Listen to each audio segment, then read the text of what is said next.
Izin menjawab pertanyaan yang Debbie. Mungkin nggak kalau remaja itu nggak melewati masa kenakalan remaja, atau remaja itu harus banget melewati masa kenakalan remaja. Nah, sebenarnya kenakalan remaja ini itu dilihat lagi dari dua faktor yang penting ini, yaitu dari lingkungan keluarganya sama lingkungan pertemanannya. Nah, misal dari lingkungan keluarganya itu kondisinya kurang harmonis, nah bisa juga memicu si remaja ini itu buat berperilaku nakal, buat nyari perhatian karena kurang kasih sayang. Kalau untuk di lingkungan pertemanannya itu, misalnya pengaruh dari pergaulan yang negatif juga bakal memicu si remaja ini tuh bakal berbuat nakal karena terpengaruh. Apakah sudah cukup, Debbie? Oke, makasih jawabannya. Izin menjawab pertanyaan dari Kak Fadil. Pada hubungan orang tua dan remaja, orang tua terkesan mesti melakukan treatment yang pas. Tidak boleh terlalu mengekang dan tidak boleh pula terlalu membebaskan. Mengapa hal itu perlu dilakukan? Perlakuan seperti apa yang harusnya orang tua lakukan kepada anak remaja? Mengapa mengekang anak itu tidak diperbolehkan? Karena ketika orang tua mengekang anak, biasanya seorang remaja merasa tidak punya kebebasan dan hal itu bisa berdampak pada tingkat stres seorang remaja. Hal ini tentu bukanlah sesuatu yang bisa dianggap sepele oleh orang tua, karena kalau terlalu dikekang, remaja akan mudah stres, maka tingkat emosinya juga tidak akan stabil. Dalam artian ketika memasuki usia dewasa nanti bisa mengakibatkan dia menjadi sosok yang gampang emosi atau marah. Dan jika anak dikekang, maka akan berdampak pada pembentukan karakternya yang bisa saja menjadi seorang introvert atau malah menjadi individualis. Dan seorang remaja juga bisa jadi terlalu nyaman dengan dunia yang dia miliki sendiri, dan tentu saja itu bukanlah hal yang baik untuk anak remaja itu. Dan jika terlalu membebaskan anak juga, itu sah-sah saja asal dilakukan dengan tanggung jawab orang tua dan juga anak. Jangan sampai kebiasaan membebaskan anak malah membuat orang tua menjadi lalai dan terjebak dalam pola asuh yang kurang baik. Jika dibiarkan, hal ini akan berisiko meningkatkan perilaku dan karakter negatif pada seorang remaja. Sebaiknya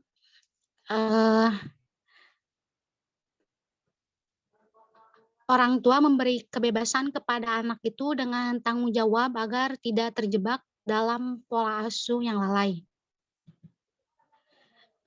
Perlakuan seperti apa yang harusnya orang tua lakukan kepada anak remaja, seperti perlakuan-perlakuan kecil, menjadi seorang orang tua yang pendengar yang baik untuk anaknya, menghormati privasi anak, mensepakati aturan-aturan penting dalam keluarga, menjadi teladan yang baik, terus memberikan motivasi untuk cita-citanya, dan mensupport segala upaya-upaya anak itu keinginannya dalam akademisnya. Dan memberikan informasi dalam bergaul yang baik. Dan yang terakhir itu menyampaikan cara seorang remaja itu mengelola stresnya itu seperti apa. Apakah sudah jelas, Kak Fadil? Oke, makasih banyak Tia. Kelompok 3.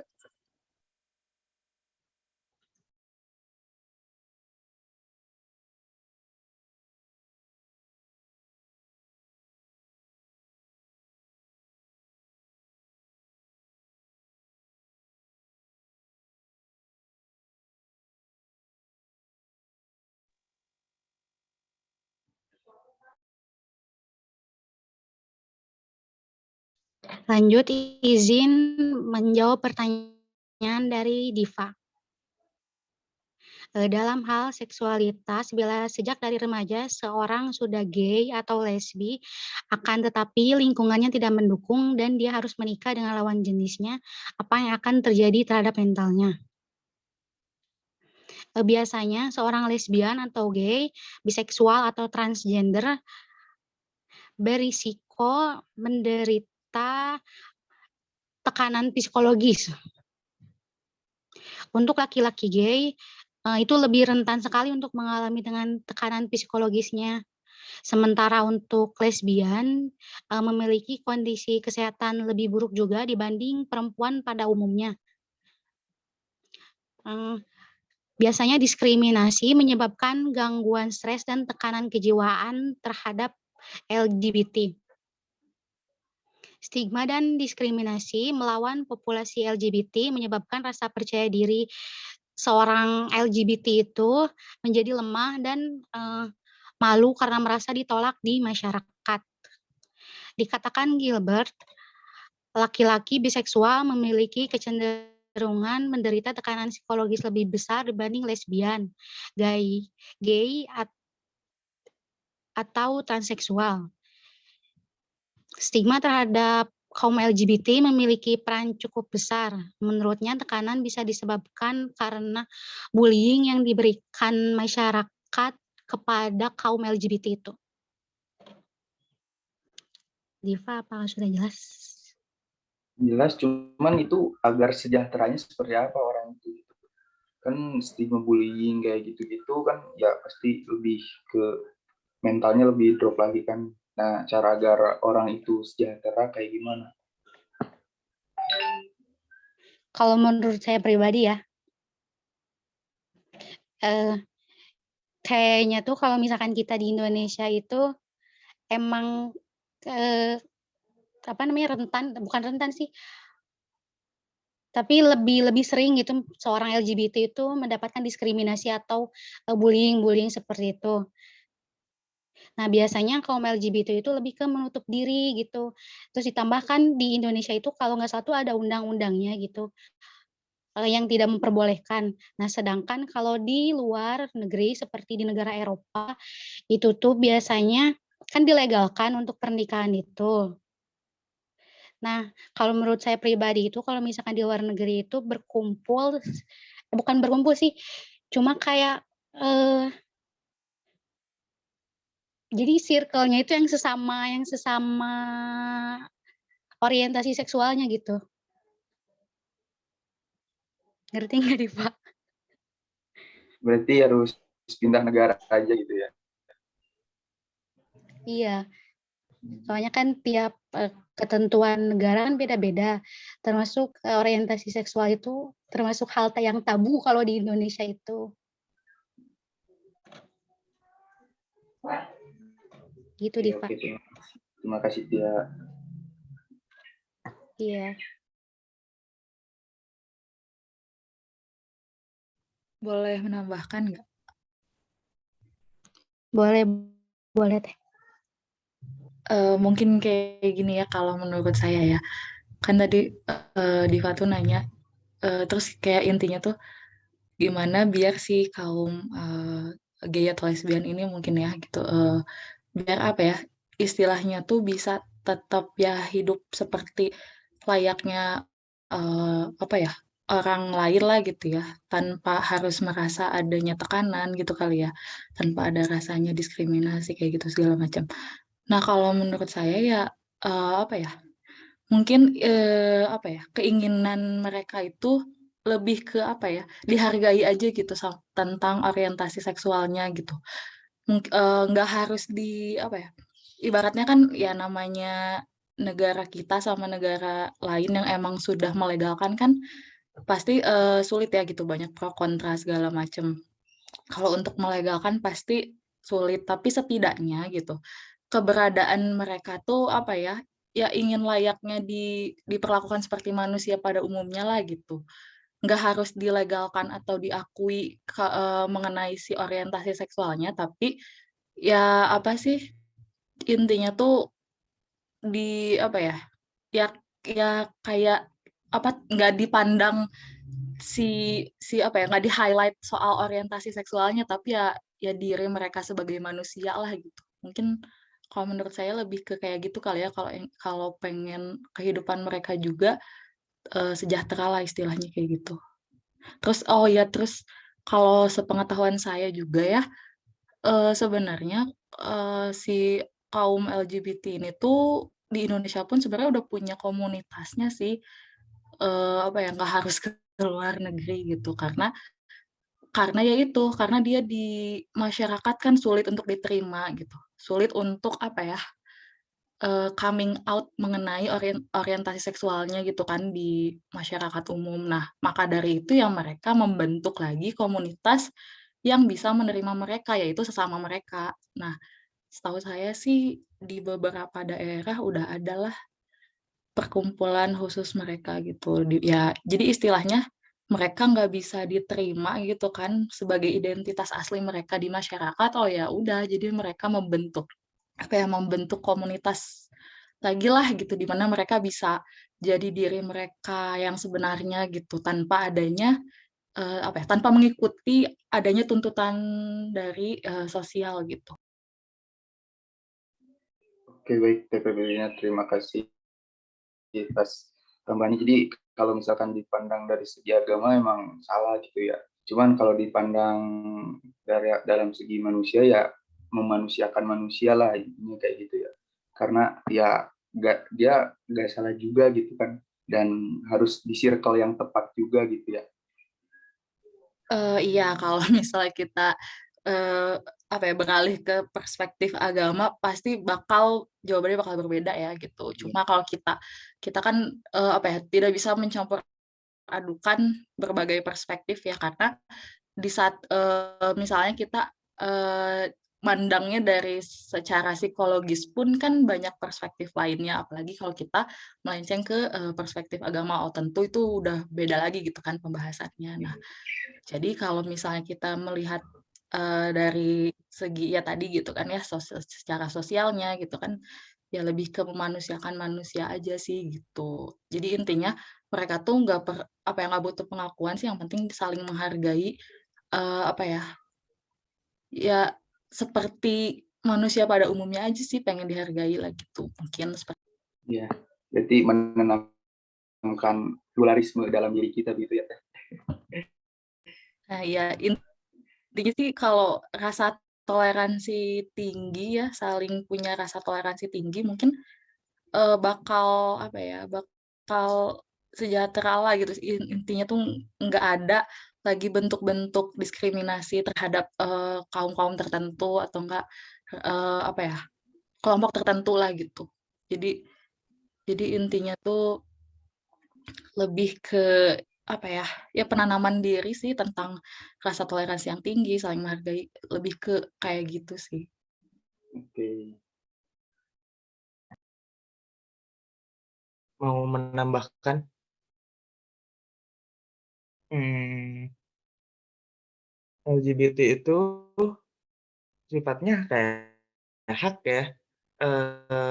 Kaum LGBT berhak untuk memilih ya lingkaran dia menjadi LGBT, tapi orang lain juga berhak tidak suka LGBT. Jadi mungkin kalau masalah hak atau kewajiban tuh nggak bisa disangkut pautin sama toleransi, nggak bisa gitu. Yang namanya hak itu kayak ada dalam sebuah lingkaran, tapi tidak bisa melewati lingkaran orang lain. Begitu. Nah, kembali lagi kepada mayoritas. Mayoritas kita di Indonesia seperti apa ya? Orang kaum LGBT mau mereka LGBT itu hak mereka, dan mayoritas orang-orang Indonesia membenci atau tidak suka LGBT itu hak orang-orang juga. Tidak bisa melewati itu. Kalau misalkan ngomongin toleransi ya udah orang LGBT menghargai orang Indonesia yang tidak suka, dan orang Indonesia tapi tidak suka nggak bisa toleransi, jadi bertolak belakang. Begitu. Urusan kesepakatan ya mufakat. Izin menambahkan.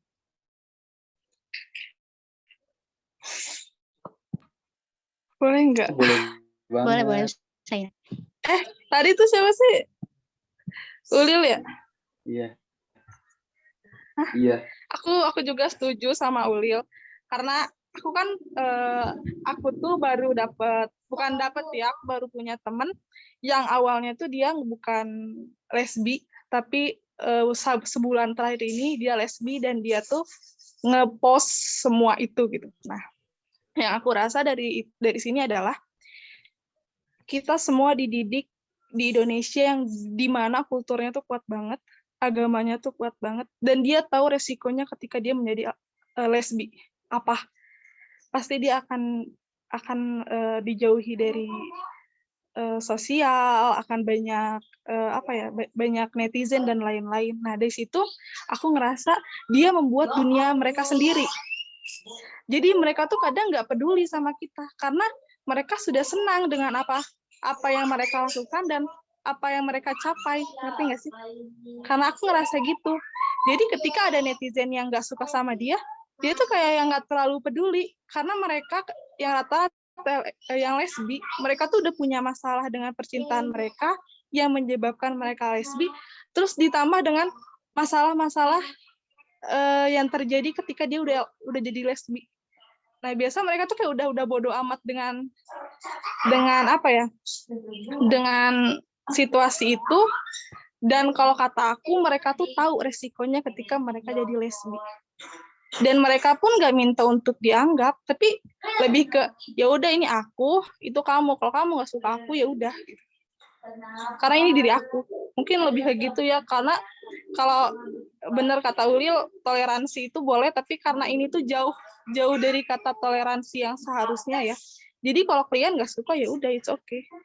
Jangan membuat diri kalian tuh suka dengan hal itu. Karena kalau kalian mengiyakan hal lesbi dan LGBT yang lain-lain itu tuh kayak bukan ketoleransi ya. Takutnya tuh lebih ke kalian tahu kalau misalnya lesbi dan lain-lain itu kadang menular. Nah, mungkin karena begitu guys. Apa kalian kurang mengerti? Ya gitu intinya. Izin menanggapi boleh nggak? Yang tadi Makasih. sedikit aja. Boleh. Ini ya, aku takutnya mispersepsi gitu ya tentang pendapat aku gitu yang tadi. Sebenarnya sih kalau yang tadi aku sampaikan tuh bukan kayak kayak toleransi itu artinya misalnya dengan kita mengakui keberadaan mereka gitu. Kalau mereka kalau misalnya apa yang mereka pilih itu benar atau kita membenarkan mereka, enggak sih kalau menurut aku tuh bukan maksud ke sana gitu ya. Jadi lebih ke ya udah gitu kayak ibaratnya tuh masing-masing aja gitu. Kayak ya yang tadi bilang kita yang Rafli bilang namanya orientasi seksual itu kan pilihan gitu.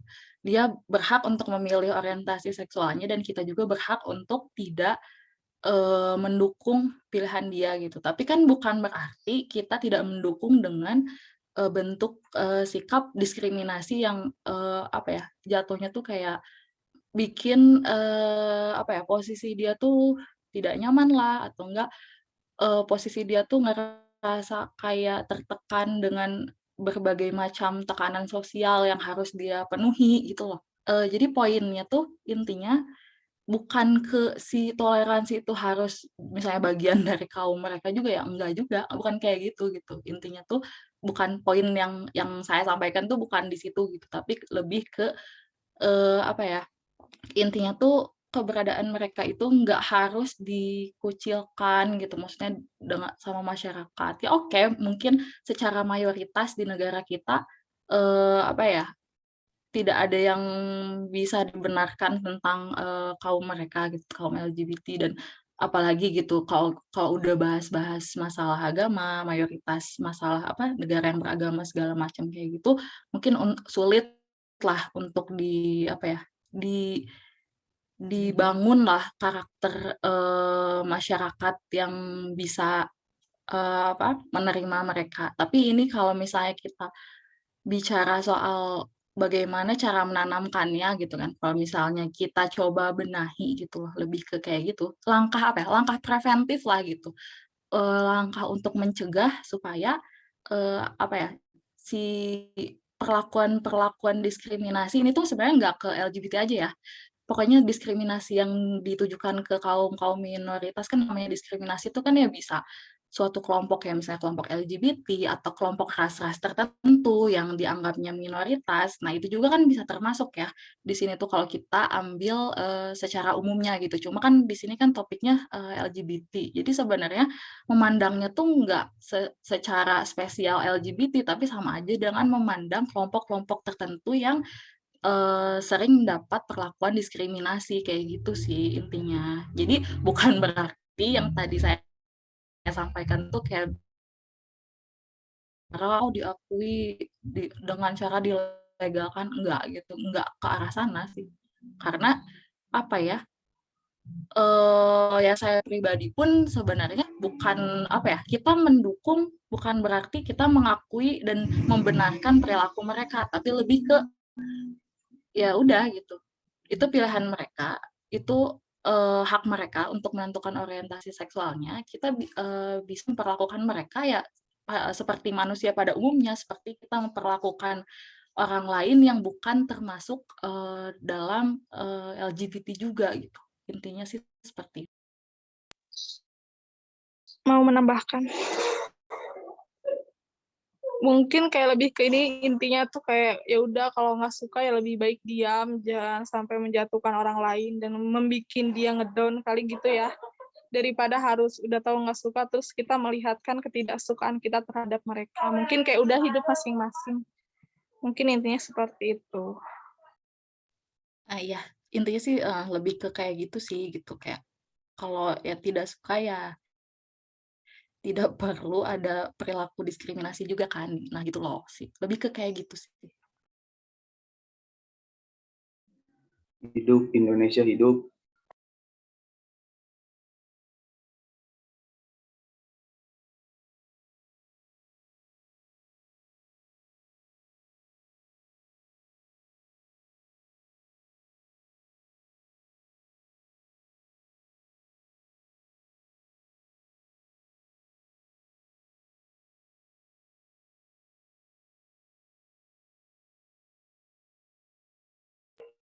Terima kasih atas pendapat dan tambahan teman-teman semua.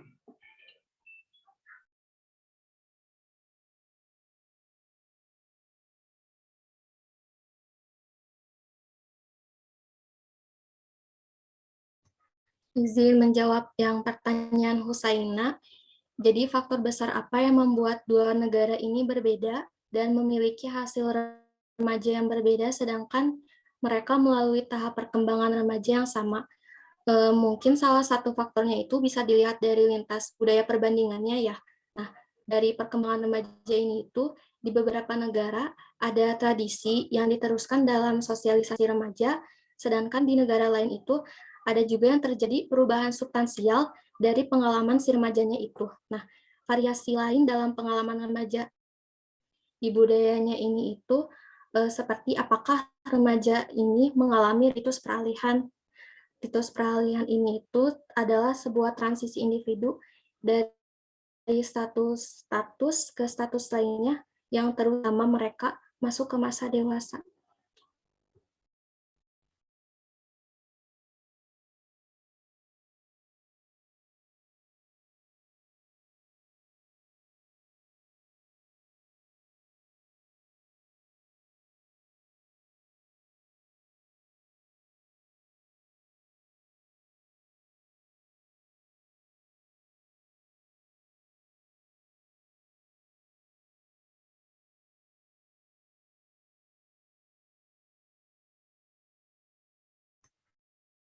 Apakah sudah cukup jelas, Husaina?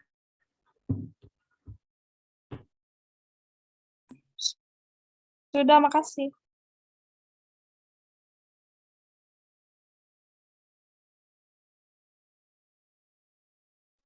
Mau nambahin dikit karena konteksnya Indonesia dan Amerika ya. Orang Amerika itu tahu apa yang mereka butuhkan, tidak seperti orang Indonesia yang memprioritaskan keinginan. Keterampilan hidup yang penting buat orang Amerika tuh bukan hanya memikirkan kesenangan, sedangkan di Indonesia orang tua lebih kayak nggak mau ribet. Yang penting anaknya senang dulu, urusan bisa mandiri atau enggak gimana nanti. Toh juga nanti ngerasain gitu. Nah, orang tua di Amerika itu ngajarin sama anaknya untuk bisa membangun sesuatu yang bertahan. Sedangkan di Indonesia, saya belum nemu orang tua yang kayak gitu. Karena kebetulan ibu saya juga orang Amerika Latin, jadi apa yang diajarkan oleh ibu saya itu nurun sama saya, begitu. Aku ingin menambahkan juga.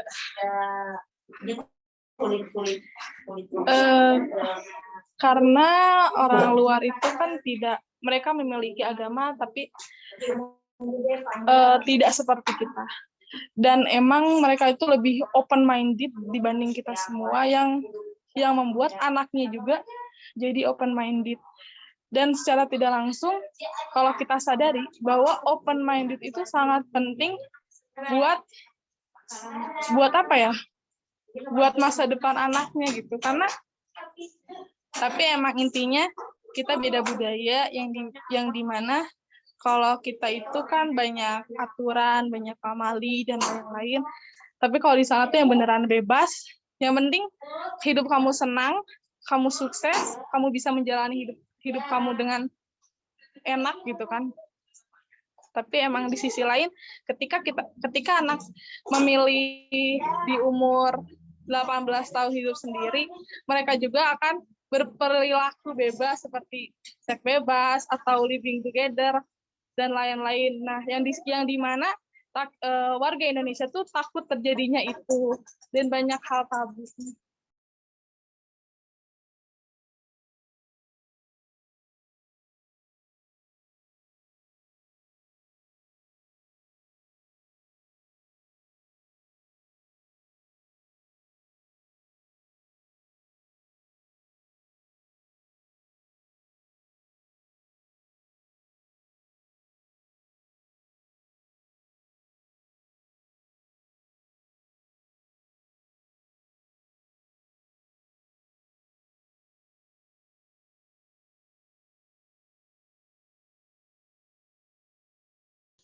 Ini udah semua ya yang kejawab. Ada yang belum?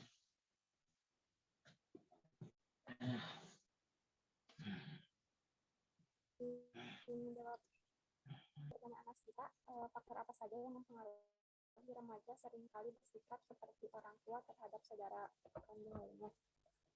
Faktornya adalah sikap orang tua kepada anaknya, karena orang tua berharap kepada anak tersebut memiliki sikap lebih dewasa. Orang tua itu memberikan perhatian-perhatian lebih yang menjadi sikap kepada anaknya itu menjadi lebih dewasa. Yang kedua, posisi kelahiran.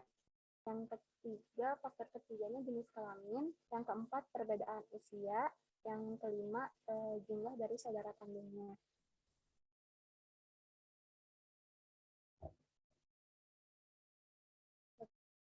Asita, ada yang mau ditambahkan lagi?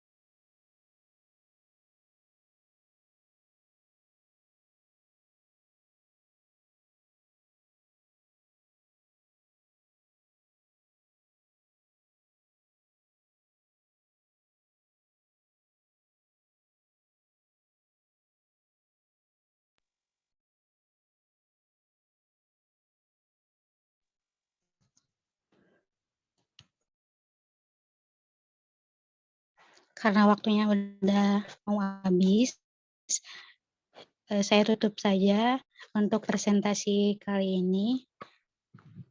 Sebagai kesimpulan, ketika remaja berlalu dari masa anak-anak ke masa dewasa, mereka mempengaruhi dan dipengaruhi oleh orang-orang dalam berbagai konteks sosial seperti keluarga, teman-teman, pacar, dan sekolah. Pada masa remaja, tingkat karakteristik emosional akan menjadi drastis. Tingkat kecepatannya, gejala-gejala emosional para remaja seperti perasaan sayang, cinta, dan benci, harapan-harapan, dan putus asa perlu dicermati dan dipahami dengan baik. Tidak setiap anak berhasil melewati perkembangan sosio-emosionalnya dengan baik. Dikutip dari Carl Rogers bahwa kehidupan yang baik adalah sebuah proses, bukan suatu keadaan yang ada dengan sendirinya. Kehidupan itu sendiri adalah arah, bukan tujuan. Sekian presentasi dari kelompok kami. Semoga apa yang kami sampaikan teman-teman dapat memahaminya dengan baik. Mohon maaf atas segala kekurangan dan ketidaksempurnaan pada proses presentasi ini. Kami ucapkan terima kasih bagi yang sudah menyimak. Wassalamualaikum warahmatullahi wabarakatuh. Waalaikumsalam warahmatullahi wabarakatuh.